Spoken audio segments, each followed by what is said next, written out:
The following production is part of the We Be Geeks podcast collective.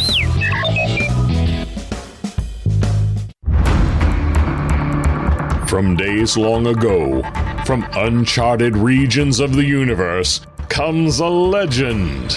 The dream that came through a million years, that lived on through all the tears. It came here, the Fandom Nexus. Fabulous secret powers were revealed to our host as he plugged in his microphone. I have a podcast! Here he is, your Spider-Pan, Jeremy.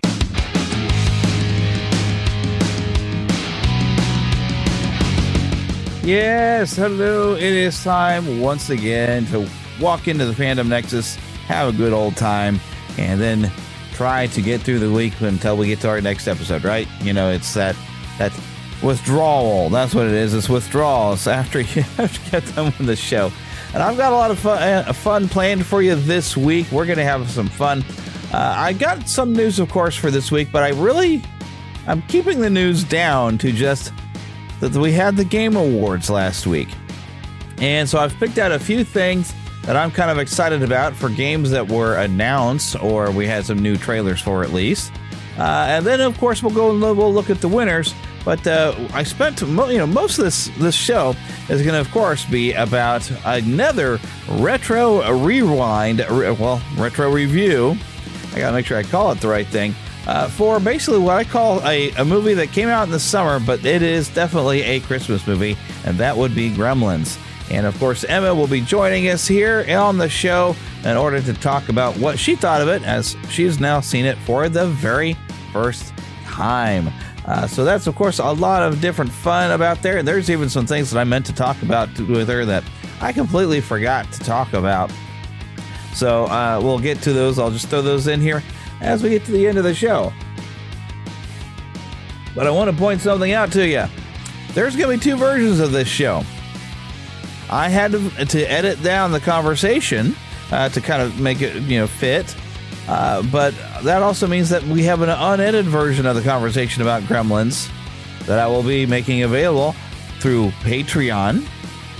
And also, and I'll make sure I get links now in the show notes with Red Circle, where I'm hosting the show now. I can set up exclusive audio specifically for specific paid subscribers can get exclusive versions of shows and unedited. And I've already got a few things that I've moved into an exclusive territory. But I will make this available on an exclusive channel and RSS feed. Like I said, the links should be in the show notes, provided I do all this right, So it'll be available to you if you want to hear an extended version. And it's at least another 12 minutes of stuff that I cut from the show, trying to get it, to be a bit more formatted within time. And also it's a few side conversations and stuff like that where we got a little bit from Gremlins, but we talk about some other movies and stuff like that. And so I've made that part of the exclusive content. So being an exclusive member, you get some bonus episodes. It helps me pay for everything on the show. It's a win-win situation. Plus, I'm making sure that feed will not have those ads that you heard there at the beginning of the show and the ads that break in the middle. Those ads won't be there. So yeah, become an exclusive member today or join our Patreon or become a patron on Patreon. Those links will all be in the show notes, also on the website.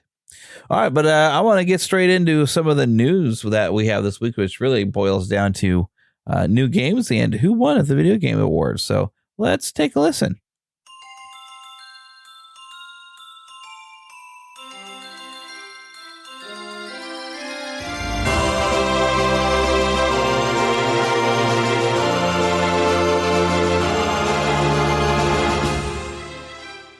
Spanning the Disney and geek universe to bring you the best in comics, toys, movies, and entertainment.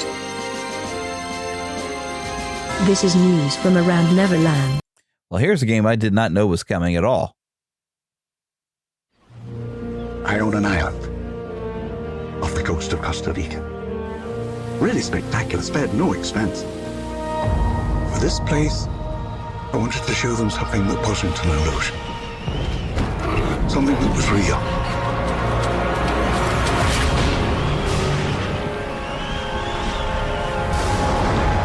Can anyone hear me?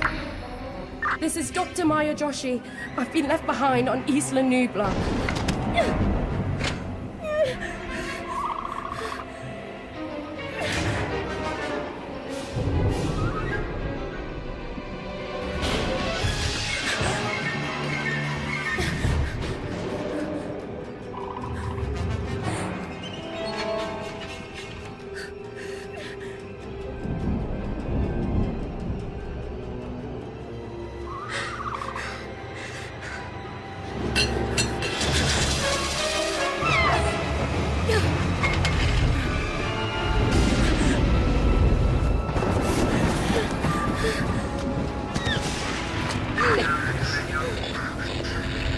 Is anyone there?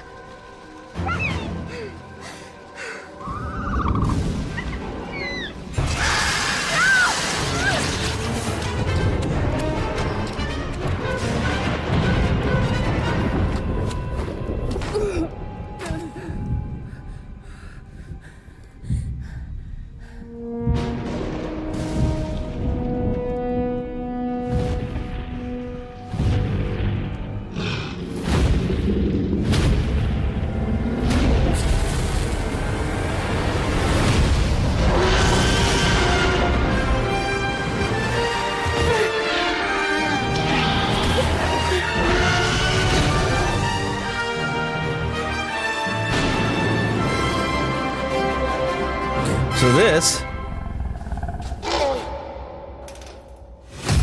was Jurassic Park Survival, a upcoming single-player action adventure for PC, PlayStation 5, and Xbox Series XS.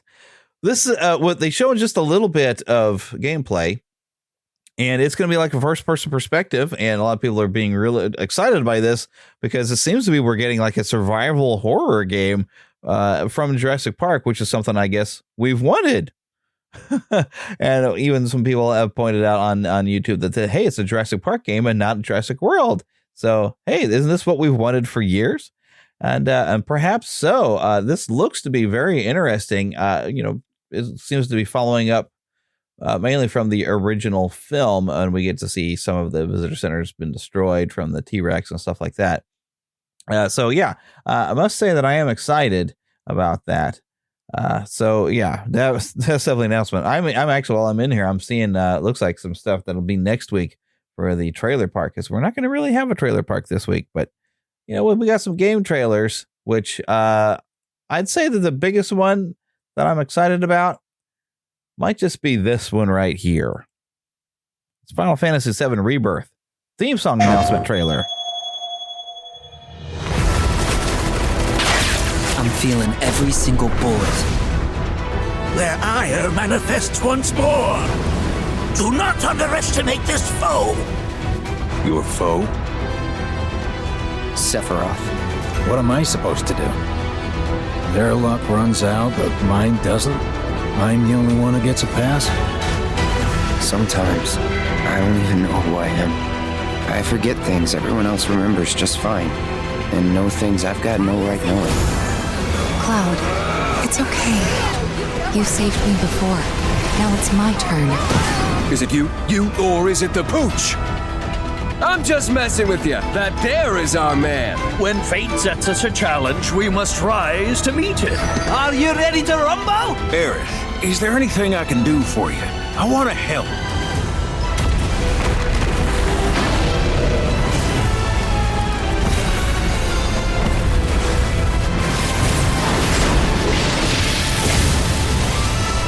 Look at me, Barrett. You think I want Marlene to see what her father's become? Promise not to tell? When she wakes up, a scary man is gonna kill her.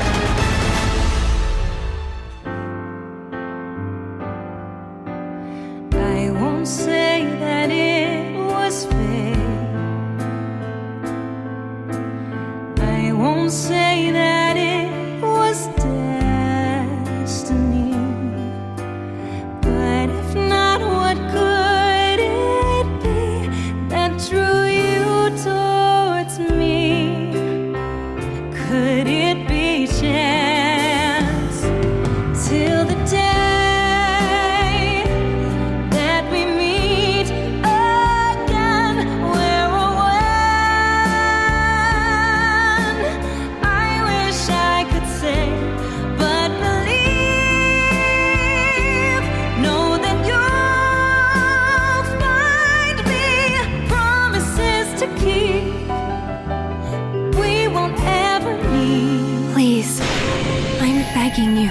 Lend me your strength. Now, one thing you got to say for Squaresoft, well, that's what they used to be, Square Enix. They know how to put together a trailer, and having this song here, this "No Promises to Keep," is the theme song performed by Lauren Allred, with, of course, the music by Nobuo Uematsu, who did, of course, the music for the games, which, listening to the tune, it sounds a lot like some of the music we've already had, like maybe as a normally an instrumental tune, but now we've got lyrics been placed to the song. So very, very cool. Lyrics, of course, written by Kazushige Nojima, and then a lyrics translation by Ben Sabine, Matt Furta, John Crow. And it looks like there's an arrangement and synthesizer programming by Tsumo Narita.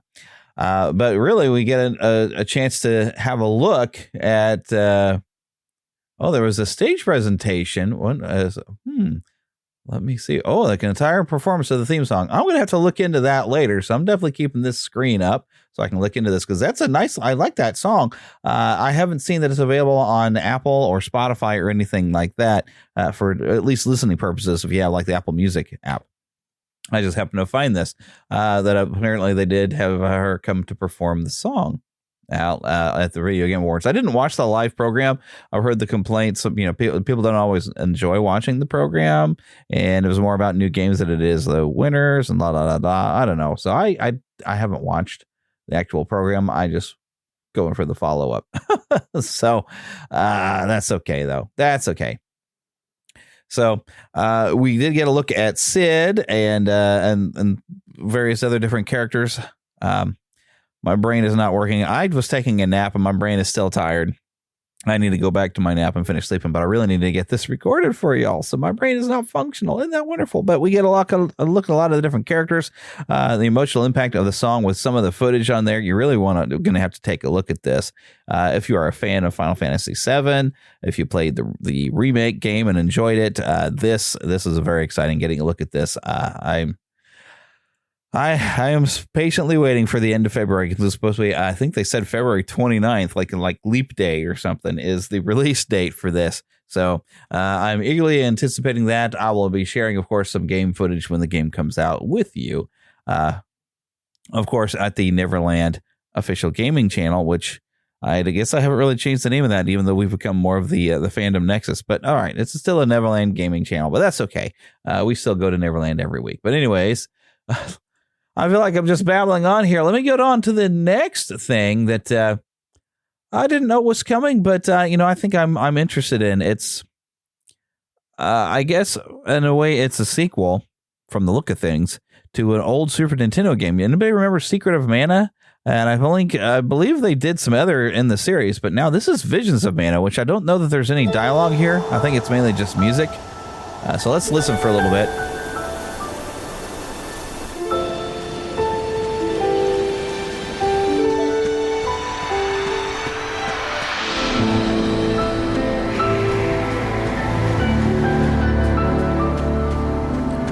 So this is mainly music.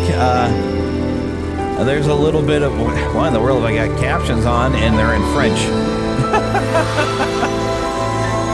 So I'm going to turn the volume down on this a little bit and read for you what it says here on Square Enix's official YouTube channel. It says, for the first time in over 15 years, a brand new entry in the mainline Mana series arrives. Embark on a new adventure with Val, the newly appointed Soul Guard, as he sets off on a journey across the world to accompany his friend on her pilgrimage to the Tree of Mana.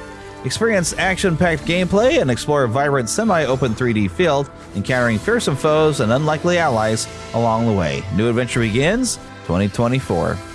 Now, I've never completed any of the Mana games. I played Secret of Mana on Super Nintendo, but I didn't finish it. I borrowed it from someone. I think it was actually boyfriend of one of Philip's sisters, or one of his boyfriends, right? He was big into RPGs, had me try a little bit of a Final Fantasy game, which I think was 3 or whatever. It's the first one on Super Nintendo, which I didn't finish that one because it went on too long.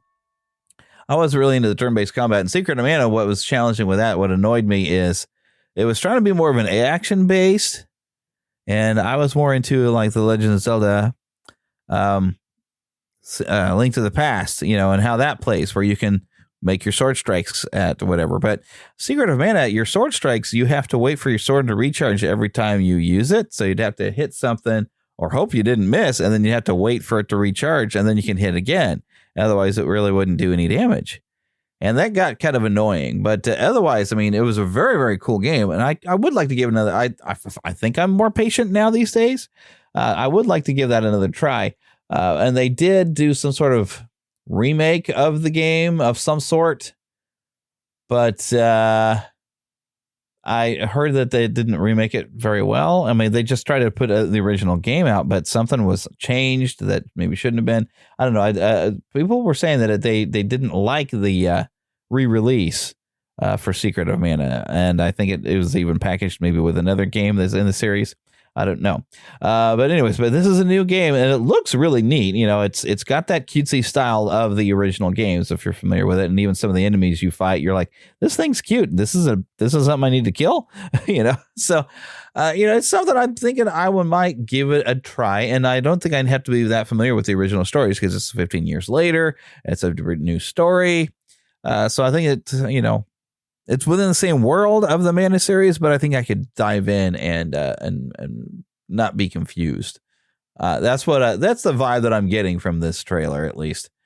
So hopefully that is going to be the case. We've also got some DLC for Final Fantasy 16 that was announced. I haven't even gotten to play Final Fantasy 16. I can only afford one game at a time, and right now with Christmas and things like that, I'm kind of saving my money that direction. And of course, I have to put my money in for my Final Fantasy Rebirth coming out there in February, as we already mentioned. But anyways, for those of you that have played it, I do intend to play this game. I played the demo and did enjoy it, but there's a couple of bits of DLC, some that is out.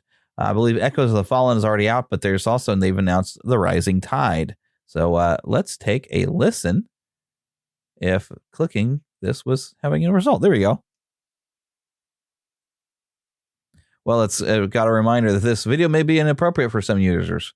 Well, I'm old enough, so we'll go ahead and watch it.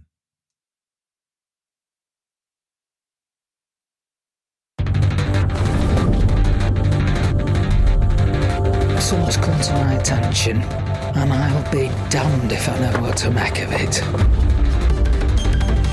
Some sort of crystal.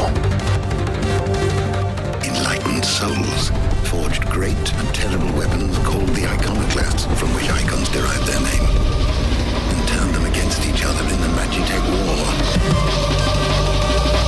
It seems somebody's woken this place up. The question is, who? What the hell is an iconoclastic defense system? I've a feeling we're about to find out. And that we will not like the answer. Then we better cut this short.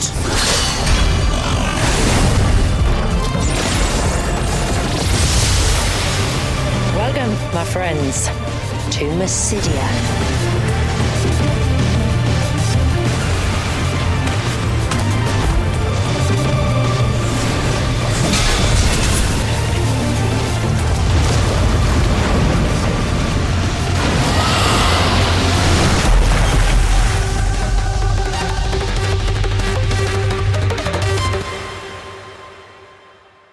The Rising Tide is supposed to be available this spring. And it doesn't say a whole lot here. It says the epic story of Final Fantasy 16 moves ever onwards. Echoes of the Fallen is out now, and The Rising Tide is coming spring 2024. And actually, if you get an expansion pass that has both, you get a special discounted price, and that is also available right now. Now, one thing I will point out, or what I'm seeing on this that is very interesting to me, is it's like they've got a little bit of sci-fi here with the look of something. I'm not sure what's going on, but this, the big deal about this game was getting more back into the fantasy realm of things, and this looks like something science fiction has dove into that world or something from the look of things. So I am kind of curious of what's going on with that. So I don't know what's going on because I haven't played the game, but I do plan to. But it looks interesting. So yeah, that's definitely, it's on my radar because I do plan on at least playing the games. Okay, so I went to a Variety to get a list of the winners, and I'm going to do them in a reverse order from how they've presented them on here because I think they got the biggest award at the top of the article. But let's just run through some of the winners from the Game Awards here. So Best Esports Event went to 2023 League of Legends World Championship. I won't read out all the nominees until we get up to the bigger things. I'll look at the nominees. But Best Esports Coach is Christine Potter-Chi for Evil Geniuses Valorant. Best Esports Team was JD Gaming for League of Legends. I would say the best esports team would be the ones that won, though, wouldn't it? Anyways, Best Esports Athlete, Lee Faker Song-hyuk for League of Legends. Best Esports Game, Valorant. I've never even heard of that game. It's by Riot Games. Content Creator of the Year, Iron Mouse. Now, I don't know exactly what they mean by content creator. Is that like whoever's streaming the game and who they like best? I don't know. Most anticipated game, and I can agree with this, Final Fantasy VII Rebirth by Square Enix. I'll list the other nominations, which was Hades 2 from Supergiant, Like a Dragon, Infinite Wealth, Star Wars Outlaws, and Tekken 8. Player's Voice, Baldur's Gate 3, Larian Studios. No, I'm not sure exactly, because they're not naming actors here. But other nominees was the Cyberpunk 2077 Phantom Liberty, Genshin Impact, Marvel Spider-Man 2 from Insomniac, obviously, and Legend of Zelda Tears of the Kingdom, which really you don't have a lot of dialogue, but I guess, counts as voices, right? Best Multiplayer presented by Discord, Baldur's Gate 3. Best Sports Racing is Forza Motorsport. Best Sim or Strategy Game went to Pikmin 4. Best Family Game went to Super Mario Brothers Wonder, which it looks very cool. I don't pick up a lot of Nintendo games because Nintendo, they need to come down on price when the game gets a little older, I think. Best Fighting Game was Street Fighter 6. Nominees included God of Rock, never heard of that, Mortal Kombat 1, Nickelodeon All-Star Brawl 2, and Pocket Bravery. Best RPG went to Baldur's Gate 3. It was up against Final Fantasy 16, Lies of P, Sea of Stars, which I thoroughly enjoyed, and Starfield, which has had a lot of talk over the last month or so. Best Action Adventure Game went to The Legend of Zelda Tears of the Kingdom. It went up against Alan Wake 2, Spider-Man 2, and Resident Evil 4, including also Star Wars Jedi Survivor. That's high praise. That's I haven't played every game on that list, but I've played 2 of the games out of the list, but there's definitely some other ones that are big and on my radar for I'm going to play everything on this list, probably except for Tears of the Kingdom that won, because I didn't like Breath of the Wild that much. Mainly because I got tired of the weapon breaking system, and I don't know if that changed. But, it's a Legend of Zelda game. I probably will end up playing it at some point. But, of course, even waiting a long time for it to be a used game and buying it used, I'm still going to pay pretty much the same amount that it is as a full-price game. What is wrong with you, Nintendo? Anyway, Best Action Game went to Armored Core 6, Fires of Rubicon.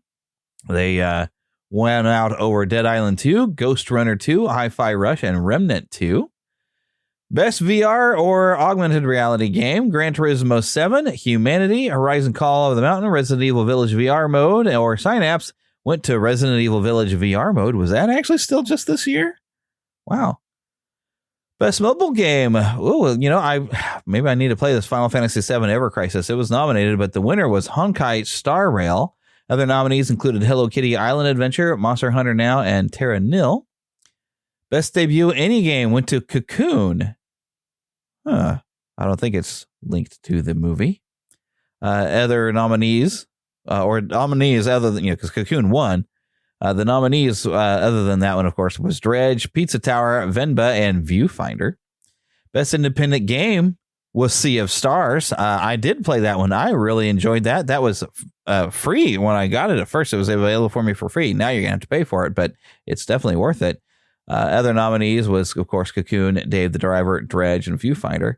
So I guess there's a difference between a debut versus best indie game. So not all these companies necessarily debuted. But I guess I see Sea of Stars was not listed as a debut game. Sabotage Studio, or debut, whatever how you're going to say it. But Sabotage Studio, I guess, has had some other stuff before. Best community support was given to Baldur's Gate 3. Best ongoing game went to Cyberpunk 2077.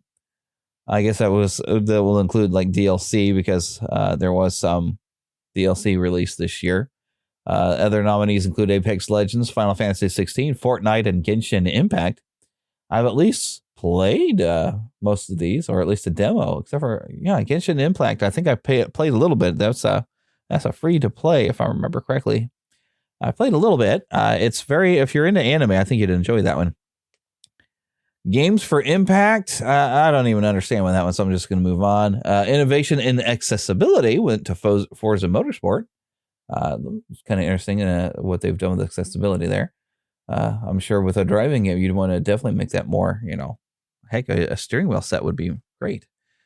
Best performance went to Neil Newborn for Baldur's Gate 3, beating out Ben Starr for Final Fantasy 16, Cameron Monaghan in Star Wars Jedi Survivor, Idris Elba, holy cow, you beat Idris Elba, for Cyberpunk 2077 Phantom Liberty, Melanie Liburd for Alan Wake 2, and Yuri Lowenthal, Marvel Spider-Man 2, the voice of Spider-Man in those games. So Neil Newborn beat out a lot of good competition. Best audio design, winner being Hi-Fi Rush. I've been hearing a lot of good stuff about that. They beat out over Alan Wake 2, Dead Space, Marvel Spider-Man 2, and Resident Evil 4. Best score and music, no surprise here, Final Fantasy 16, composer Masayoshi Soken. Final Fantasy has some of the best music throughout the series. Something else that has some of the best music would be a Legend of Zelda game, and that, of course, was a nominee. And, of course, Baldur's Gate 3, Alan Wake 2, and Hi-Fi Rush also getting nominations in there. But Final Fantasy 16 winning that. I'm going to lean on Final Fantasy 7 Rebirth getting that next year. Best art direction went to Alan Wake 2, which, for Remedy, their art direction is pretty spectacular in their games, and the things they're doing lately, the creative directions they go is fantastic. They win over Hi-Fi Rush, Lies of P, Super Mario Bros. Wonder, and The Legend of Zelda Tears of the Kingdom. Whew, this just goes on. Best narrative went to Alan Wake 2. They win over Baldur's Gate 3, Cyberpunk 2077 Phantom Liberty, Final Fantasy 16, and Spider-Man 2. Best adaptation, the winner being The Last of Us for PlayStation Productions on HBO. This would be anything that got a series or a movie, apparently. They went out over Castlevania Nocturne, Gran Turismo, Super Mario Brothers movie, and the Twisted Metal series. Best game direction goes to Alan Wake 2. Once again, Remedy Entertainment, doing a lot of amazing stuff. They win over Baldur's Gate 3, Spider-Man 2, Super Mario Brothers Wonder, and Legend of Zelda Tears of the Kingdom. Game of the Year. The nominees were Alan Wake 2, Baldur's Gate 3, Spider-Man 2, Resident Evil 4, Super Mario Brothers Wonder, and The Legend of Zelda Tears of the Kingdom. The winner this year, Baldur's Gate 3, which I've heard described as get naked and stab people. Lots of nudity and things like that. So I've been kind of hesitant to play that one. But I did play through The Witcher 3, so I guess I should just go and play it. I haven't played really. I've played a little bit of the original Baldur's Gate, and I do have it on my PC. They have, I think, made a combo pack between 1 and 2 that's available for console. Maybe I'll buy it again sometime and play through them there. I feel like I want to play the other games as well. For the PC, that PC game is really cool, and I just haven't sat and played through the whole thing for the original game. So I'll just have to do that. And then Baldur's Gate 3, I guess I'll have to play at some point. Won't talk about it much, I guess, here. It is a little bit too far on the mature side from what I know. Heck, they had a teaser or a trailer that showed, a druid who can become like a bear, and then, there was a lot of talk. GameSpot had a list of what they call some of the biggest announcements that were made. Brothers, A Tale of Two Sons being remade. When they remake that, I'll have to give that a try. Pony Island 2, Panda Circus, The Rise of the Golden Idol, Usual June, Harmonium the Musical, Windblown, very anime-looking type of thing, Thrasher, Dredge X, Dave the Diver. I guess that's a crossover because Dave the Diver, I think, is something that, it was an independent hit. This is actually coming December 15th, and Dredge is a horror fishing game, which I'm kind of curious about. Exodus, God of War Ragnarok Valhalla. Sony announced free downloadable content for God of War Ragnarok Valhalla, which is a free roguelike mode where Kratos travels with Mimir to a mysterious island filled with monsters. The new mode will be available December 12th. Tomorrow, at the time of this recording. I won't get this episode out until tomorrow, so I'm not sure what they mean by roguelike, But I'll have to check into that. I think I uninstalled the game. I may have to get back in there. Although I have started playing Dragon's Dogma, the original, because I guess the sequel is coming soon, and I'd never played it. And I thought maybe I'd play that probably up and through February, but I don't know. I might have to jump on God of War Ragnarok again. Anyways, Big Walk. And wow, you should see the images of Big Walk. I don't know how you explain it, but this is the same people who created the previously released Untitled Goose game. That game's not coming out till 2025. We've also got Hellblade 2, Senua's Saga, No Rest for the Wicked, which that's Moon Studios. This is an action RPG, which is kind of a little darker than the original stuff from that. They made the Ori franchise. This looked very interesting. I think I remember seeing some footage of this. It looks cool. I don't know. That's about all I can say. Dragon Ball, Sparking Zero, new Dragon Ball game. We've got the casting of Frank Stone. Don't know what's going on with the image, but it looks like it's going to be scary. It's apparently set in the same universe of Dead by Daylight. Visions of Mana, which we already talked about. Then OD, a long-rumored collaboration between longtime developer Hideo Kojima and Xbox.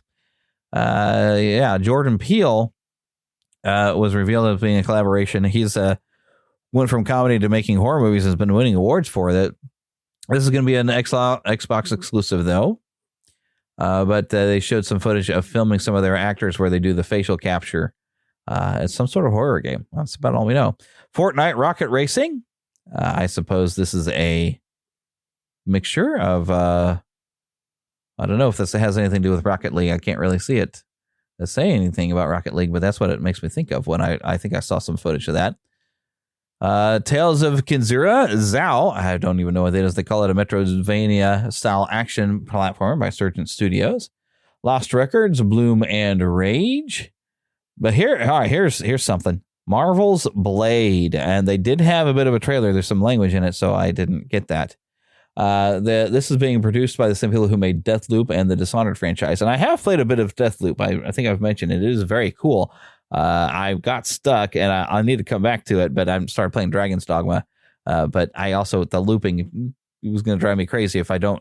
All the stuff I do, I lose it all when I get killed, and whoo, that's some consequences for dying, and you're meant to die in that game, and yeah, it gets frustrating, but it's a very cool game.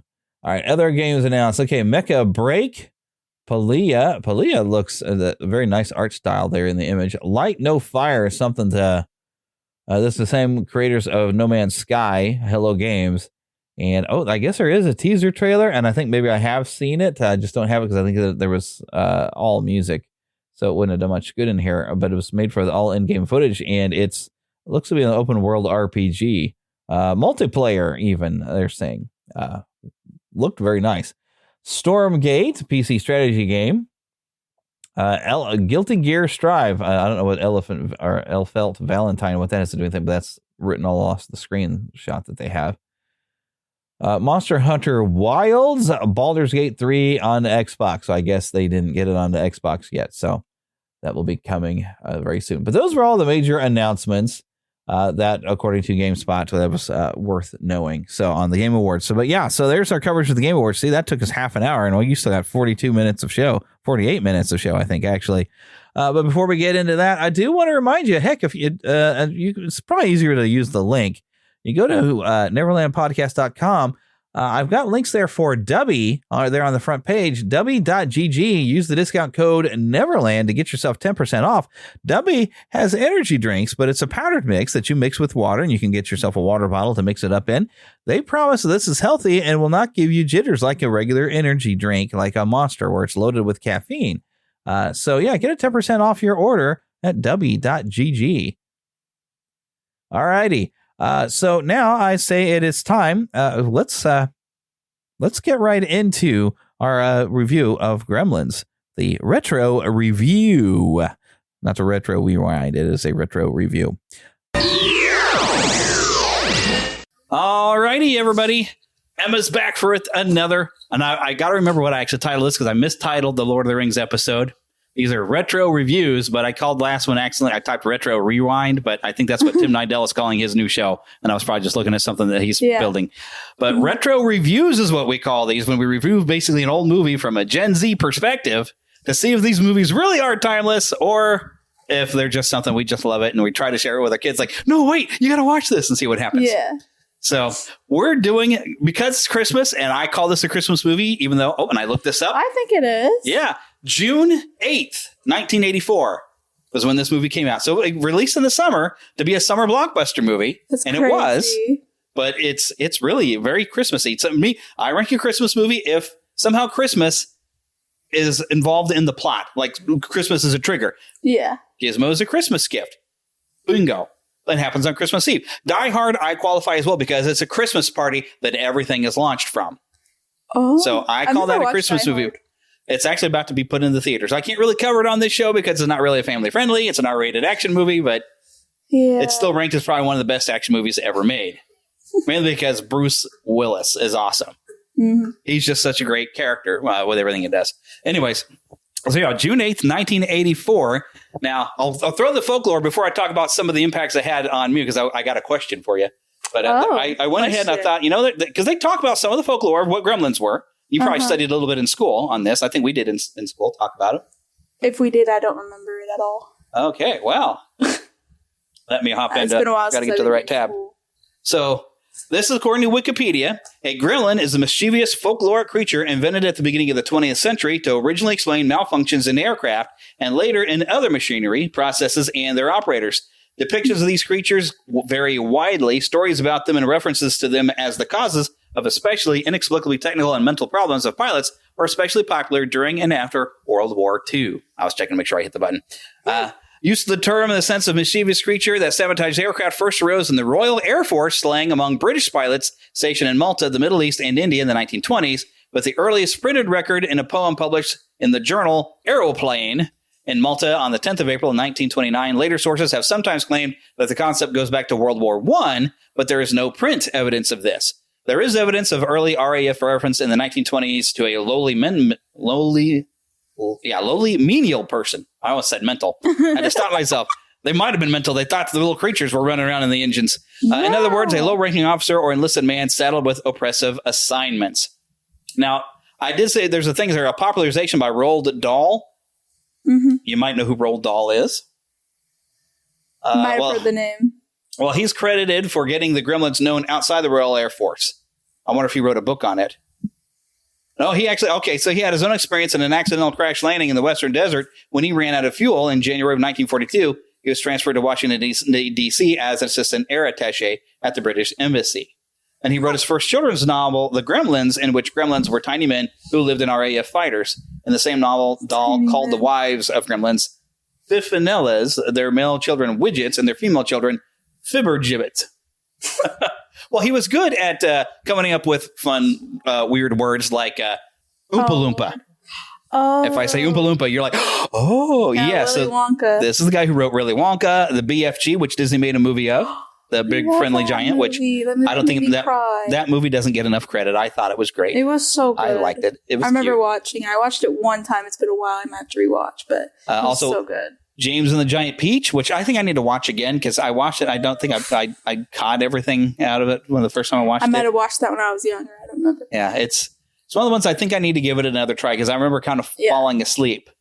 But I've listened to another podcast, kind of compared that to the book and everything. I was like, this wasn't such a bad story. It's weird. But Roald Dahl was a prolific children's author, and he had big issues with television because he said, no, kids should be reading books, and I'll write them for them, Yeah. Of course, he grew up with radio and probably, because you can still use your imagination with radio, and I felt the TV, you don't have any imagination in there. And, he's kind of got a point, so I think that's why he has the character Mike TV there. He's like, that's one of the bad kids as he watches TV. So, so Roald Dahl kind of popularized it here in the States. So, and one of the funny other things, this was a Warner Brothers release. There's a classic Bugs Bunny cartoon with a gremlin that gets on a plane with Bugs Bunny. And it's one of the few times that Bugs Bunny is being tormented by something. Normally, Bugs Bunny is like, oh, you're trying to hunt me. I'm going to have fun with you.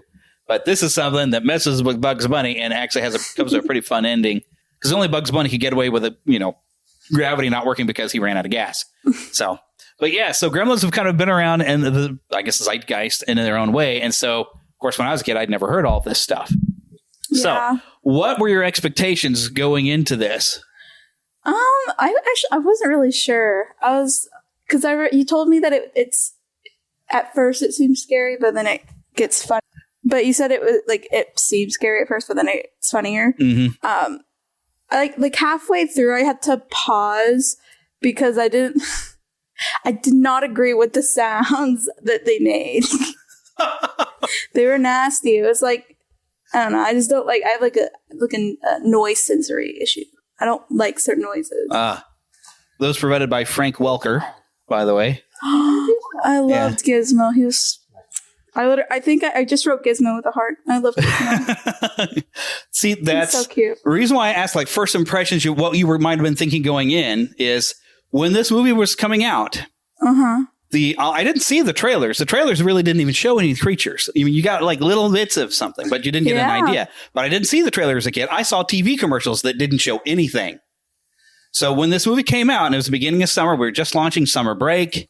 We went to Hardee's, and Hardee's had they had a series of 5 records that were parts of the story. Like we used to have read-along records, record and book kind of things. So Hardee's had a little like window clings on their windows, and Gizmo and driving a car, nothing, cute stuff. So we're like, this is that's what this movie is. We should go see that. So my brother and I went actually to the Hardee's used to be right over here near Antioch Mall. Mm-hmm. And so right across the street from that used to be a movie theater, which is now, is that a dollar store? Yeah, there's Family, there's the Dollar Tree, but it's a dollar store now there next to Fantastic Sam's. That used to be a movie theater when we were kids. And so my brother and I went in there, and they only had 2 screens. One screen was showing Pete's Dragon, the other one was showing Gremlins. And my mom even asked my brother and I, which would you rather see? You want to see Pete's Dragon or Gremlins? Now, the reason why I mentioned this, I didn't see Pete's Dragon until I was an adult, for one, but we went in there. But when Gremlins turned to a scary scene, the whole kitchen thing, I remember looking at my brother and says, maybe we should have gone to Pete's Dragon. I was terrified. Didn't know that about 5 minutes later, I'd be laughing my head off. Yeah, it was so funny. Mm-hmm. So we had expectations that were completely thrown for me. Yeah. Because it even starts out cute. Knowing that it's something, because you'd seen what the Gremlins were going to look like, apparently. Because you said that you didn't like the look of something. Like pictures here and there, but yeah.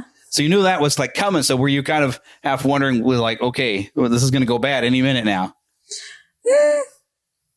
I don't know. I don't think I was like really expecting whatever happened. You knew something was like, okay, there's supposed to be some sort of horror thing coming out here. Yeah, because he was told not to feed them after midnight. Mm-hmm. And he did it anyway. Yeah. So I was like, ooh. He kind of got set up. It was like an anticipation thing because it was just like waiting to see what would happen. Yeah. It was really interesting. Yeah, and that first part of the movie, and it's one of the things I appreciate is setting up the small town. Now, the fun part is, and this probably didn't click for you. The first time you see Kingston Falls, you got this nice wide shot when the title comes up. Was there anything about that looked familiar? No. All right, well, it didn't click. Because the fun part is you just watched the movie that was filmed after this was filmed on that same set, Back to the Future. The town square there, and if you look even at the opening shot on Gremlin, when they have the title up, you can kind of see where the clock tower is. You can see some of the pillars, but they, had that town square where the Christmas trees are being sold kind of in the middle of it, but that's that same set that's on Universal's lot that they also did Back to the Future and a bunch of other films. Oh, now that you say that, yeah. Now you're like, oh. Now I'm thinking back to when he was walking through. I was like, So it did look familiar. Other than neighborhoods, the main area of all the stuff you saw in town was around on that town square. I'd forgotten about it. I remember that now too, now that you mentioned it, because I've seen all of those. And once you said that, I'm like, yeah, it does ring a bell now. Now I was like, why does this all look so familiar? But yeah, Gremlins is one of my favorites. And yes, it is a Christmas movie, and Gizmo's my favorite. Yes. He's so cute. In fact, the funny thing is and this will be another big clue thing for her. Heather's been trying to figure out what to get me for Christmas, and I've dropped several hints that for years, and Target has had this, they have a little singing Gizmo that sings his little And he does a little dance. Well, I'll get into the toy things here later, though, because holy cow, there were toys. Oh, yeah, I've seen. Back in the day, by Christmas time. But I assume they would be little toys for Gizmo. Especially Gizmo. He's so cute. That's all I have to say about him. He's so cute. He was adorable. And it's amazing how they did this, because you had a series of different puppets. Of course, you can tell some hand puppets they could use, because they had a large Gizmo head to get those tight shots where it was more animated. He could express and all this stuff. You had a smaller one that was slightly limited, who worked a little bit like the Doozers in Fraggle Rock, which you'd have no idea what I'm talking about. But no. My listeners will know the Doozers from Fraggle Rock. Good for them. But a lot of simple stuff. The guy's name was Carl, I think Salis. He was the one who was designed all the puppets and everything. Yeah, I think I wrote a note somewhere about I was kind of curious on how they came to make the Gremlins and Gizmo and all that, because that looks really interesting to me. It's amazing. Well, Steven Spielberg was producer on this, and he was known for effects. I think I saw his name pop up a couple times in the credits, maybe about three, four times. And you did see, the Amblin Entertainment logo comes up at the end of the credits. This might have been the first film I think that was put out as an Amblin. It's not the first time he was a producer. There's also a new movie name called Poltergeist, maybe next Halloween if you've never seen it. Poltergeist terrified me as a child. I can watch it as an adult and enjoy it. Horror movie. I love horror movies. Her dad Ryan is shaking his head. He's afraid of snakes. Why did it have to be snakes? Yeah, exactly. Yeah. I appreciate they probably had to have gone through a lot of different dogs that would react well to the puppet and not just bark at it, because you notice a few times Barney comes over and licks the ear or whatever. He's just he took it as this real, and it was his little friend. No, completely real to the dog. So cute.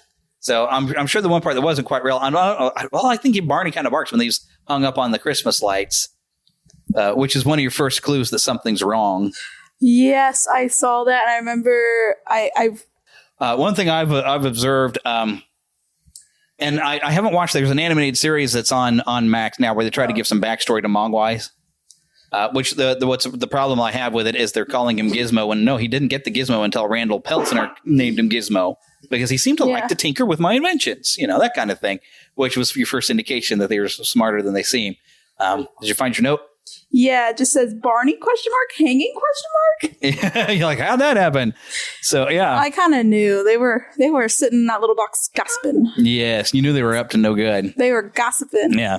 Well, what I've taken to notice is Gizmo seems to be the rare exception to Mogwai. They might all be mischievous because he knows it's trouble as soon as he's wet. And he springs out the 5 others. Yeah. He knows because he's over there. So many times. Uh-oh. And I was like, oh, he's so cute. He reminds me of a toddler. I want one. Everybody wanted one. I literally said, as soon as I saw him pop up, I was like, I want one. My friend was sitting right there. I was like, I want one. Yes. But Gizmo seems to know if he multiplies, the other Mogwai are not going to have his same disposition. Mm-hmm. They all have different personalities. I wrote that in my notes on my phone. Yeah. They all have different Not as much as if you ever want to sit and watch Gremlins 2, there are even more variants of personalities, and they even did different looks for them. And the Gremlins 2 kind of makes fun of the first movie because there's stuff that if you tried to think on it doesn't make any sense. And they make fun of it, and it's funny that way, and it's more life. And Heather actually likes the second one better because it doesn't have any scary moments to it whatsoever. It's just funny. It's just funny. It's just silly because really when you look at the Gremlins, they're just cartoon characters with reptilian skin, which you don't think of. I did notice watching this time, and because I do have a dark sense of humor. Did you catch there were some occasional things that I see how that's funny, like when the mom's upstairs and suddenly the songs, particularly "Do You Hear What I Hear?" Because literally she's hearing something. It's like, am I hearing that? I'm alone in this house. Why am I hearing this?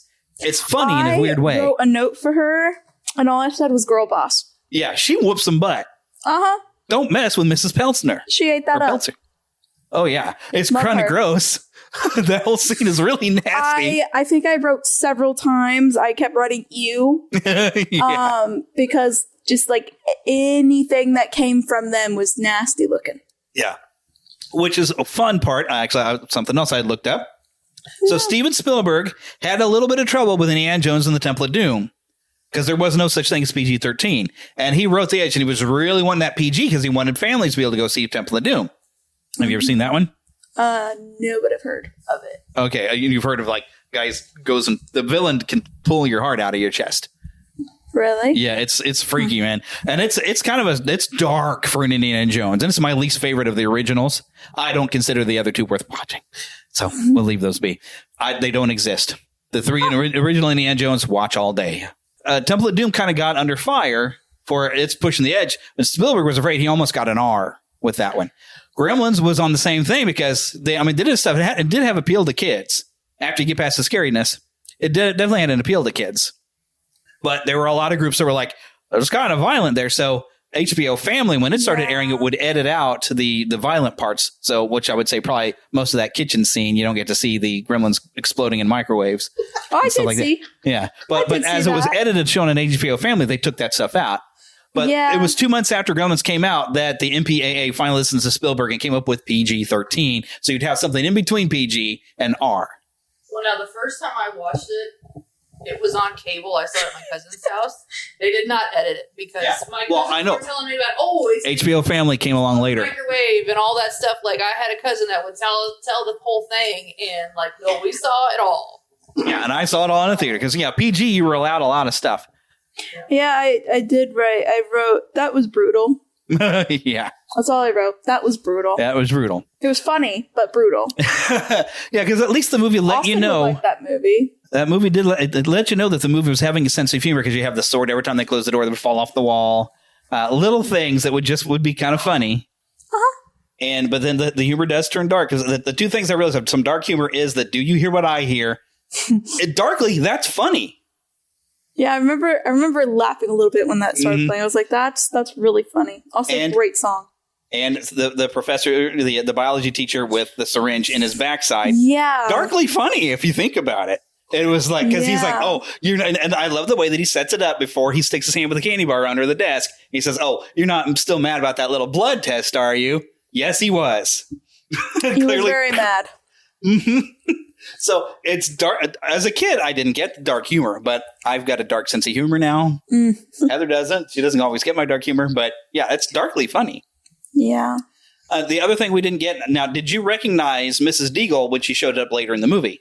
When the Gremlins came to her house? Yes, you did catch that was Mrs. Deagle. Yeah, I know. Okay. See, when I was a kid, without her wig and hat, no idea that was supposed to have been her. I knew. But I was a kid. I didn't realize. They even show you the sign out front that this is Deagle's real estate. This is her home. I don't think I wrote much about her. I think at first I thought she was funny, and then she wasn't funny anymore. Yeah, she's horrible.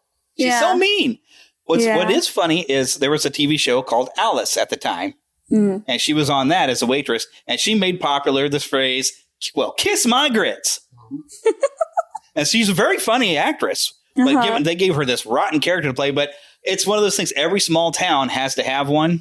Yeah. As I think ever since It's a Wonderful Life, which is funny story on It's a Wonderful Life. It's playing, of course. The mother's watching it as she's shopping. I don't know how many onions. She's got way too many onions.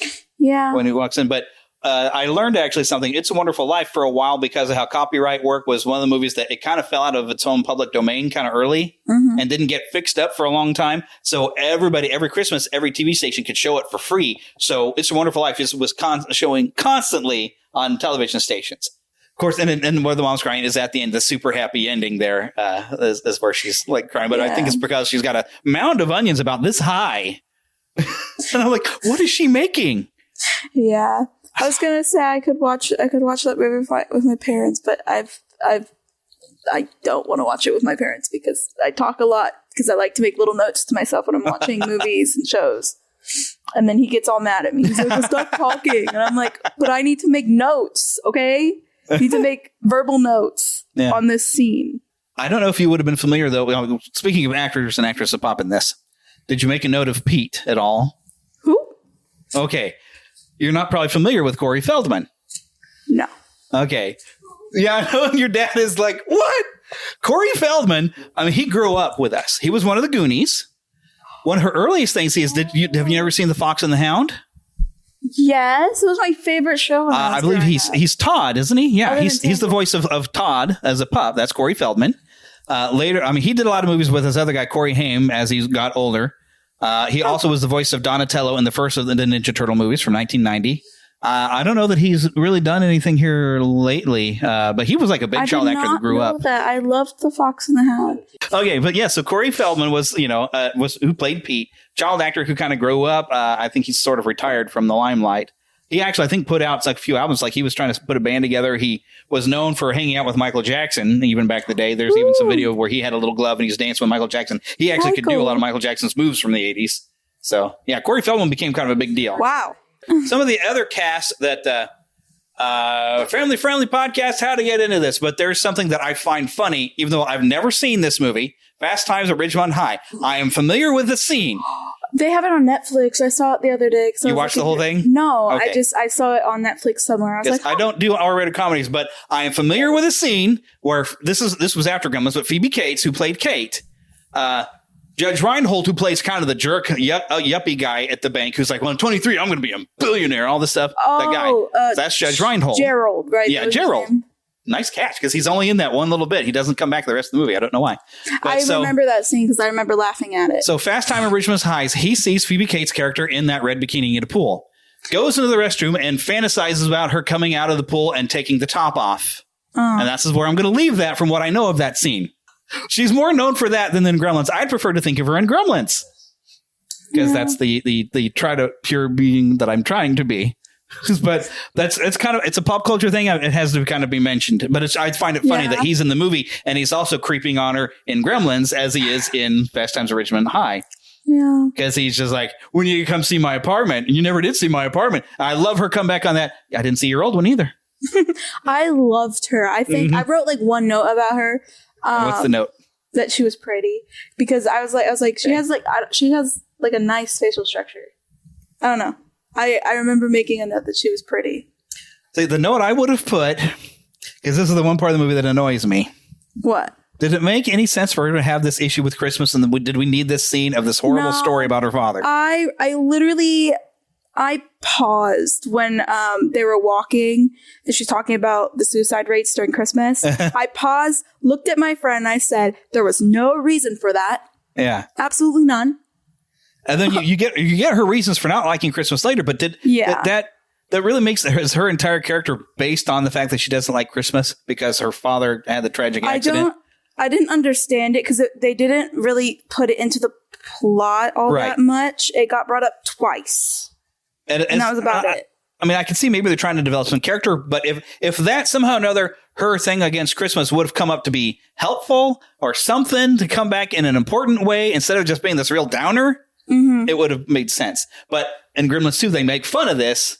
They have a little scene where she's like, oh, don't even talk presidents to me. Remember once one time where me and my mother were sitting on a bench at a park and this guy, he looked just like Abraham Lincoln. He walked up and he said, hello, little girl. And that's as far as she gets because somebody pulls her right out of there. So, and that's their way of making fun of how stupid that was. Like, she doesn't like presidency because you don't get the whole story of Abraham Lincoln, but she's starting to tell this and then somebody just pulls her right out. That is so funny. The Gremlins 2, it really does make fun of it. They even have a guy who's like, well, wait a minute. What if you're on an airplane and he started eating something, but then he crossed the date line and now it's after midnight and he's still eating it? Or what if he got a crumb in there and then he swallowed the crumb after that? Now, he didn't eat that before. They have a whole lot of things that people are questioning Billy about after he's trying to tell him, whether it goes wrong. I like his hair. His hair looks really soft. I want to know how he got it like that. One other thing you probably didn't catch, it's a little fun Easter egg, is, okay, so you see, because Billy's, trying to be an artist, cartoonist, and you see occasionally he's drawing something. Well, he's showing his drawings actually to the guy who made those drawings at one point. Do you know the name Chuck Jones? You ever seen How the Grinch Stole Christmas? Yes. Chuck Jones was the director of that. He made several Looney Tunes. He did a lot of Tom and Jerry with Hanna-Barbera. He's basically the one, most of those Bugs Bunny, those Roadrunner cartoons, Chuck Jones. My brother loves those Roadrunner cartoons. Yeah, Chuck Jones definitely had his own sort of style, but that's actually Chuck Jones there you see in the bar that Billy's showing his art to. They just give him a cameo just because he drew the stuff that you were going to see that Billy was supposed to be drawing. Chuck Jones drew that for them. He's passed away, unfortunately, but he was one of the greatest animators. I still like to say one of the top animators was Iwerks. He's the guy that, maybe Walt Disney came up with Mickey Mouse and did the first drawings, but Iwerks is the one who animated those early Mickey Mouse ones, and they're brilliant. So Iwerks is still my top. Chuck Jones has got to be number 2. And I've got to agree. Actually, I was watching a video just before. Another guy, not Gil Keane, because that was the one with Family Circus, but Glenn Keane, one of the animators who worked at Disney. He did some of the early stuff, and then he was supervising animator in some of the 90s with some of the films. Brilliant animator. But yeah, the Keane family are all great artists, I guess. That's just the thing that, besides creating Family Circus, I think was his father, maybe. I don't remember. It's something like that. Yeah. Little side note, but yeah, so one of the greatest animators actually has this little cameo in that movie. That's really cool. All right. So now, at what point for you did you feel like the movie, after, of course, it became a horror movie for a while, all the way up to at least Stripe jumping in the pool? Because then you think, oh my gosh, we're in for it. I wrote a little thing about that scene. I said the pool scene was super cool. Yeah. That was like the smoke and all that was really cool. The effects were cool. Yeah. And you have that. I love the little sound they have. That they would do. Yeah. Even as Stripe is dying at the end. But so at what point did you realize this was going to become full on comedy? What was the scene that like you started laughing out loud at? I don't think I started like actually laughing at anything until Miss Deagle flew out the window. So it took you that long to get to there, huh? Yeah, I mean there was like little bits and pieces here that were like funny. I wrote a note about like their little giggles and their little laughs are really funny because it reminds me of my sister. I got a gizmo in my house. Her name's Lily. There you go. The fun part is you're given some clues. It's like, and I should have brought on all this stuff, but the Futtermans, the Billy's next door neighbor. I was trying to remember their names. Yeah. Like Murray, he, if I remember correctly, in like the 60s was famous for doing a lot of Westerns. And she was actually a big star, the wife, in the 50s. So they were old Hollywood. I didn't know until like when I covered this movie actually a long time ago on the podcast, probably season 2 or something, a long time ago. But they were actually big Hollywood. So having them as a couple is fun. But the first clue, all right, when he goes outside and there's a noise, and you see her eyes going this little side to side. There's something the way she did it was funny that you're like, oh, hey, ready? We're about to turn gears. But what would have been something horrible when they bust out in that bulldozer would have been like, oh, no. The theme song comes in called The Gremlins Rag, which is this weird, mischievous, goofy song. When that starts playing, it's like giving you permission to say, isn't this kind of cartoonish? And it gives you permission to say, actually, no, this is funny. Yes, they're horrible little monsters, but they're mischievous, horrible little monsters. I remember laughing out loud when they're about to get run over or whatever. And he's like, I told you they were real or whatever he says. It's the gremlin in my bulldozer. Yes. Yeah, I was like, that's really funny. Because he was talking about it at the beginning, and I was like, this just sounds like an old man rambling because he wants to ramble. You think he's a crazy old man, but it's like, he's really funny. You'll be happy to know Gremlins 2, they're back. They survived the bulldozer. Oh, yeah, I remember having that question the whole time. I was like, are they okay? They never elaborated if they were okay or not. Yeah, because when the call goes into the sheriff's office, they just talk about a horrible accident. So I'm just like, and I don't think the intention of the movie was for them to have survived that, because really they're pinned, they're up against the corner of the house. But they're around there, and it's kind of fun because the second movie takes place in New York. And Mrs. Futterman, they come to visit Billy in New York. So, we hear you're a big, art designer up here. We want to come see and come visit New York. And as Mrs. Futterman tells them, okay, we're not allowed to talk about it ever since because Mr. Futterman went and got put in a nut house for a little while because no one believed him. You even see at the end of the first Gremlins, the reporters they're talking about little green man, Yeah. So he's gone nuts, and of course he's telling everybody. So he ended up in the nut house for a while, apparently. But he gets his payback on them Gremlins in the second movie. So yes, the Futtermans, because they're kind of a lovable couple of people. The only character you see get it, kooky couple. I like them. So I'm glad they survived. But Mrs. Deagle is the one that I think kind of deserved it. Yeah, yeah. I think what made me really dislike her is her threatening an animal. Yeah. Don't do that. For doing what a dog is, because when Billy offered to pay her back for the thing, and a decent person would be like, okay, all right, I don't expect you to have to be able to pay it all at once, but she's not a decent person. She's like, I want the dog. I'll take him to the shelter. It'll be quick. She's horrible. Yeah. So she's the one when she goes flying out. You can laugh at that. She gets fling her out the window. I started like cackling. I was like, right along with the little gremlins that were cackling at the same time. I felt like them in that moment. I kind of actually love it. She knows how horrible a person she is.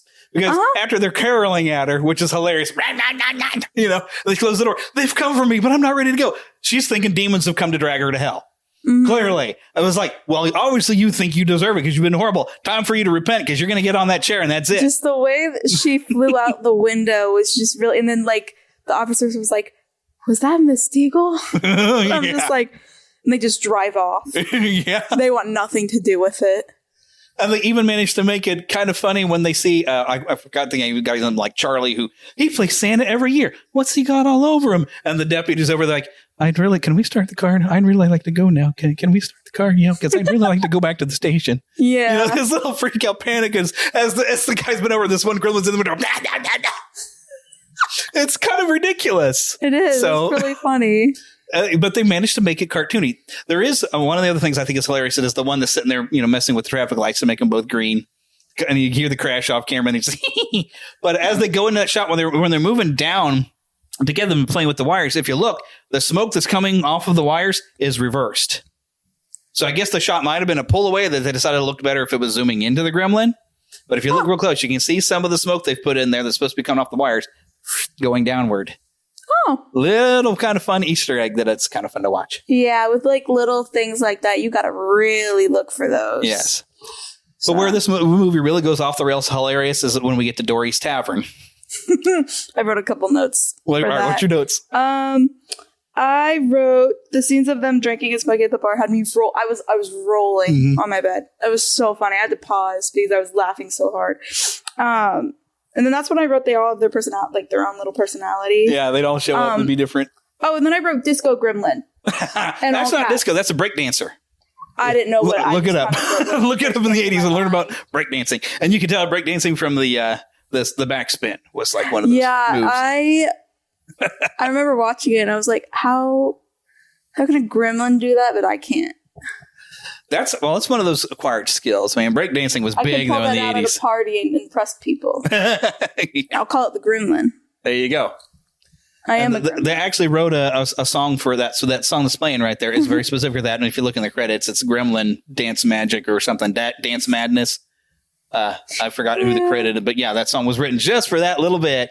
But yeah, it's kind of fun. It's like any gag they could think of, they just threw it into that one scene with the Ray Charles one. I like to go because he looks like Ray Charles is sitting there and turning on the radio. Yeah. And then you got the guy in the hat. I love the guy in the hat. The best part of that for me is the one that comes over the puppets to annoy the guy in the hat. And the guy hits him with the cartoonish hammer. Yeah. I love that. Yeah. That whole entire scene was just like funny. And then, Kate trying to get out or whatever. Yeah. Now here's the one thing that I call it a mistake. You see one gremlin. When we first get in there, he's already got 3 cigarettes lit. When Kate's going to figure out that they don't like light, she's trying to light him another set of 3 cigarettes, but he's backing away from the light. Mm-hmm. Now, how did he get those first 3 cigarettes lit? Yeah, I actually, when I got to the part, I didn't really think about that too deep. I was just like, huh.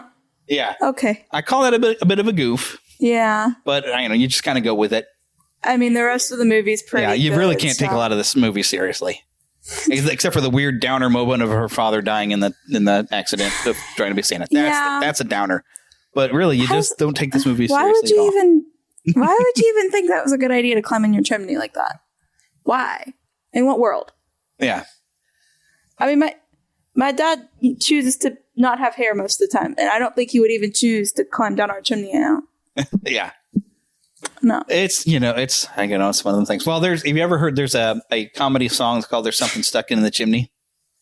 Or There's Something in the Chimney? Mm. It's a comedy group, and it's an album called Twisted Christmas that came out, I think, like late 80s or something. Uh-huh. It's the same one. If you ever hear The Restroom Door Said Gentleman. Mm-hmm. What's the other ones? There's stuff that they play on the radio. Like the Christmas stations, whatever. They'll play some of their stuff. Huh. But they'll sometimes play There's Something in the Chimney. And we don't know what it is, but it's been there since last Christmas. And then by like the end line of the song is like, I'll be waiting up for Santa like I did last year, but my brother said he's already here. Because Santa got stuck in their chimney. I have a dark sense of humor. It's funny. Yes. I have a dark sense of humor. So my other favorite thing besides, of course, the bar is getting into the theater when they're watching Snow White. I thought that was so funny. That was my favorite scene out of everything. Milk That duds. Yeah, milk duds. They said that a couple times, and then them singing along. I was like, dude, they should have casted them in the Snow White movie. That'd have been awesome. What are they doing? Snow White and the Seven Gremlins. Yeah, maybe more than 7. The 2 bits of that they're like my favorites is you have one who's sitting there and he's watching the movie like this, and you see a gremlin kind of walk by. He just kind of looks at him, go by, no big deal. But then you see immediately after is nothing but like a cartoonish hammer as another gremlin's just going to thump him in the head for no good reason.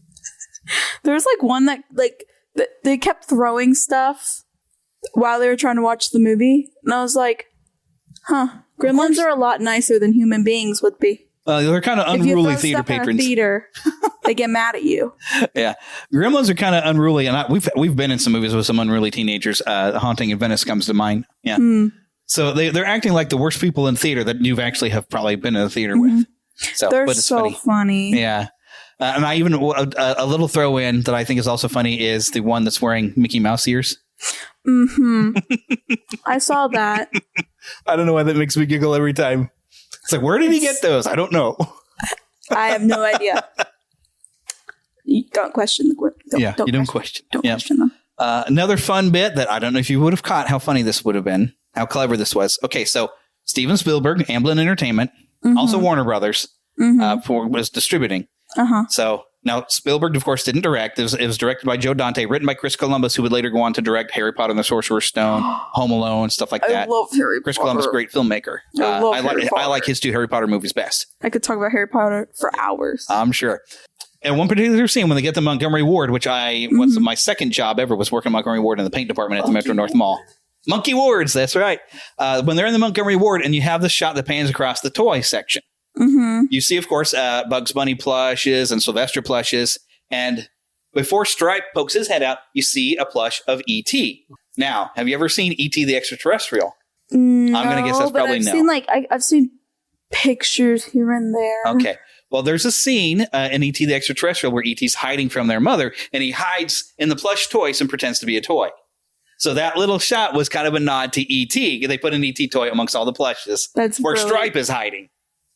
So it's kind of a fun, cute little nod, and I appreciate because E.T. is one of my all-time movies. That it's one of the ones that's the best, but I can't watch it all the time because it tears me up. Gremlins, fortunately, is one. I'm trying to steer it back. Gremlins is fortunately one of the movies I can watch every year and enjoy it every time, despite it is dramatic. Even when Stripe's last skeleton comes out, it's traumatic. Yeah, have to watch this now. I found that really, really disgusting. Yeah, there's a lot of gross out stuff. But again, I don't like some of the sounds that there was either. Oh, and I wanted to get back onto that. So Frank Welker, Howie Mandel, I think did the voice of Gizmo in this one before he was really famous, but he got known for his voice. He did the second one, but he used to use that voice on a cartoon he did called Bobby's World because it was this voice. He would kind of tell stories on his kid doing the voice, which I think he was Gizmo originally, but all the other creatures was Frank Welker. Frank Welker, if you look him up, has voiced nearly every creature since the 60s. And everything from Futurama being the weird little whatever. What's the guy's name? That's such a weird profession. Yeah, but he's Fred on Scooby Doo. He played Ray Stantz in the Real Ghostbusters cartoon. He's voiced so many characters. He's even got to be Garfield at one point for an animated series. I love Garfield. If you look Frank Welker up, he is speaking of Transformers, Megatron. That was Frank Welker.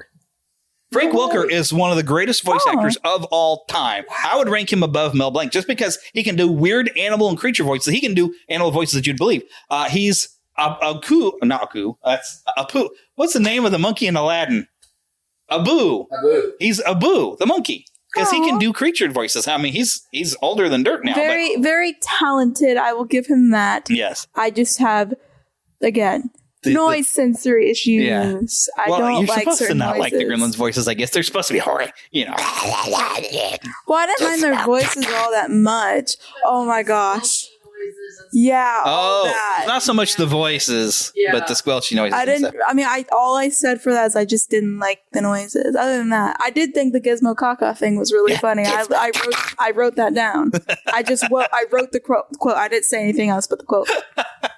It was funny. You actually, I only noticed, I think this time, despite having watched this so many times, the gremlin, before you even get a good look at them, that's running around the biology classroom as because he bumps into a thing as he runs past, and you see something get knocked over.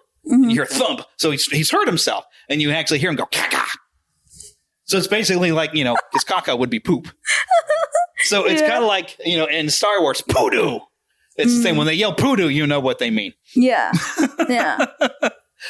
As those who have heard the Dr. Demento song, shaving cream, be nice and clean. Mm-hmm. Yes, there's a song. It's funny. Trust me. It's a joke. Oh, he stepped in a big pile of shaving cream, be nice and clean. Yes. You get the idea, I'm sure. So when they go caca, you know what they're trying to, Yeah. Yeah. But it's funny. Where did he learn the word caca? I don't know. I don't know. Maybe they're smarter than human beings are. I have no idea. They're smarter than we think because, they actually set up because what I find interesting, and maybe I never picked up on until I was watching it again this morning, going back to Barney getting strung up on the Christmas lights. It's right after Randall Peltzer, the dad, is saying, I bet these could replace the family dog. And of course, I love how the way Barney is like, but Stripe hears that. It's like, oh, replace the family dog? Okay. Well, they string up the dog. And interesting, so that night after he says that's when they string up Barney. Mm-hmm. Oh, they know English. Of course, when we show the Gizmo knows Chinese as well, They're literally just like little children. Mm-hmm. But worse. Mean little children. If they could get worse. If children could get worse, that's what they would be. The other part that almost kind of gets me though every time on this one. Hi, Billy. Oh, it's so cute. The ending just melts me. The ending, I cried a little bit, just a tiny bit. I was like, no, not Gizmo. Gizmo. He's got to go. Bring him back. Well, I miss Gizmo. In fact, while doing a quick follow up on this to make sure I had all the directors and whatnot, Gremlins 3 might finally happen. They've been hinting to try to get a Gremlins 3 for the longest time, and they've talked to Zach, the actor who played Billy, and they're actually really close to finally getting a Gremlins 3 because Gizmo's still around. Ooh. And as the animated series that's on Max right now shows that Gizmo was very ancient. He's been around since I forgot what time period. I probably need to rewatch the first episode. But that's one thing that bothered me in the first episode. It's a cute little cartoon, but I guess they're not taking everything into account because they call him Gizmo, and he shouldn't have that name. Nobody would have had. It's supposed to be in China even. They would not have had the word Gizmo anyway. And he gets the name from Randall Peltzer. He should have had a little Mogwai name. It would have been neat to kind of learn that name, but I guess they wanted everybody to know, yes, this is Gizmo. So overall, recommend to your generation? Oh, yeah. I think that's one I would definitely become a new Christmas tradition. You should take some time and watch it with family or something. It's really funny. Are you interested enough to watch the sequel? Although the sequel's kind of dumb and it's ranked lower, but it's funny. Probably, yeah. Because it is available on Max, and so I could probably watch the second one, yeah. And that's I think it's Randall, if I'm not mistaken, because finally we have one that talks fully. And I believe he's voiced by the same guy who, if you've watched the television series of The Odd Couple, I think it's the guy who played Felix. I think he's the talking. It's Tony Randall, if I remember correctly. Tony Randall. He's known as the Brain Gremlin. They have kind of a leader one this time. And with the previews, I thought it was going to be the Brain Gremlin, but there is another striped gremlin who is vicious like Stripe. But what's fun about the new batch is, all right, Saruman, Christopher Lee, great, known for playing horror stuff. Oh, right, yeah. He's because it all takes place. They're kind of goofing on Donald Trump a little bit. They have because Don Glover, or not Donald Glover, John Glover plays Clamp, Mr. Clamp, who has built this high-rise, high-tech building with all kinds of fun high-tech stuff for Gremlins to play with, and it all takes place inside his building. But he's got so much goofy stuff in there. It's like a mall and a TV station or whatever. All right, but what was the thing that was in the thing that I was about to get to? Oh yeah, so all right, so he's also invited some weird biologist people in there, and Christopher Lee is like the head scientist, and he's got all these weird DNA of all these different things. And when the gremlins get in there, the striped one drinks a spider one and becomes this big spider gremlin. Ooh. And then the brain one is one he drinks this brain one, and it's funny because after he drinks the brain one, he's like, and then he talks to the other scientists. Let's talk a little about what's happening in this room here. Now, when you talk about a species such as I and introduce the DNA of us, say, this sort of nature, what do you think the type of thing would be? And he's like goes and waxes poetic, and then you even see a little bit where he's on a talk show, and they're asking like, so what does you want? What do you think we want? World conquest. And there's even a look up of the brain gremlin that cracks me up where they're in like a stocks room and all these gremlins are going, buy, sell. And he's on the phone and says, well, we're telling everybody to invest in shotguns and hand grenades, right, and canned goods. Because they're planning to get out of the plant building and take over the world at this point. So there's a lot of good jokes that happen when you let a gremlin actually have some full intelligence and talk completely. Also one that drinks female hormones and turns into the first female gremlin. And it's like Jessica Rabbit as a gremlin. Oh. It's ridiculous. Well, and the brain one, even when he's on that talk show, he shoots another one. He's like, Now, was that civilized? No, clearly not. Yes. It's ridiculous. They make fun of everything for the first one. There even is a fantastic cameo of Hulk Hogan. You don't know who Hulk Hogan is, though. No. Wrestler. Yeah, he was a wrestler. He was the wrestler back in the 80s. He was the WWF, before his WWE champion, for the longest time. He's still around, but I mean, he's long retired. Mm-hmm. But he still pops up every once in a while, Hall of Famer and everything. But there's this great scene where, like, you're watching the movie and like Christopher Lee's giving this whole thing. It's like, there are some genes man was not meant to splice because they think they actually created the gremlins. They have no idea where they came from. So they think it must have been taken from their lab, you know. Mm-hmm. So he's got making this big speech about there are some genes not meant to splice. And the film suddenly starts messing up and burns through. And you're like, what just happened? And then suddenly you hear, and you see like shadows of gremlins walking past screen, and they start putting on, I guess, what's supposed to be like adult movie or whatever. It's supposed to be girls that were supposed to be naked, I guess, playing volleyball, but you don't see anything because you see heads or whatever. But they're like, laughing. And then all of a sudden we cut to it outside of a movie theater, and this mother's going over with the two kids and talks to the theater manager. She's like, oh, what are you up to, Sean? I mean, this is worse than the first one. It's like, well, what's going on? It's, apparently we have gremlins in the projection booth. So you see the story, the manager of the theater go out there and duck down inside the theater room. It's like, hey, excuse me, we have gremlins up in the projection booth. Could you do something? Hulk Hogan gets on and see, gremlins here? And he turns around and looks straight into the screen like he's yelling at them, like, all right, you better show the rest of gremlins too before the Hulkster comes right up after you and all this stuff. It's hilarious. Especially if you're familiar with Hulk Hogan. And he's like, do you think the Gremsters can stand up to the Hulkster? And he was famous for ripping off his shirt. And he sort of starts tearing it off. Now, you better show the rest of Gremlins too before I come up there. Because his thing is, what you going to do when Hulkamania runs all over it? So basically, what you going to do is the Gremlin. And then he looks deadpan into the camera. Sorry, folks. Won't happen again. And then they cut the movie, the camera goes back to the screen and the movie starts back up again. It is a fantastic cameo and it's completely hairy. It's I think one of the earliest fourth wall breaks you get to see in cinema, other than a really bad fourth wall break in the Masters of the Universe movie where we get Tila looking at the camera and going, woman at arms, after she does a really bad, stupid thing that doesn't actually make any sense. But yeah. Mm-hmm. So yes, so get around and watch the second one. It had a fun scene. Well, I like it. It's kind of panned by most people because it's after what they established that was funny in the first one, but it was kind of horror comedy. Then this one is just complete screwball comedy. Mm-hmm. And so it was a little off-putting for a lot of people who were fans of the first one. But if you take it for what it is, where they're kind of making fun of how silly this really is and just having fun with it, it's a hoot. Mm-hmm. Should we watch the second one when they leave? I think so. Okay, that's what I was kind of thinking. Because after you watch the first, you kind of have to watch the second one. It's got some gross parts too, with some shredded gremlins. If I don't go straight to sleep when we get home tonight, I'll probably watch it. Awesome. If not, then I'll probably watch it tomorrow night. So awesome, because you'll probably like it. It's silly. It's got some gross, but it's silly. We got a really busy rest of our day. Yeah, we're planning to be busy too. Yeah. All right, but that is our look. Second movie, yeah. At Gremlins, and yes, we recommend it. And of course, I had to bring the sequel in. So you're hearing it now, other teenagers. Go exactly. Watch it. Go watch it. There go watch it with Milk Duds. Milk Duds. Okay, as we wrap this up. There are some bits that I didn't get to mention. I forgot to talk about the impact and like the toys for Gremlins. This is why this to me is kind of also a Christmas movie. Other than the fact that the story is, pertains with Christmas, and we talked about that at the beginning there.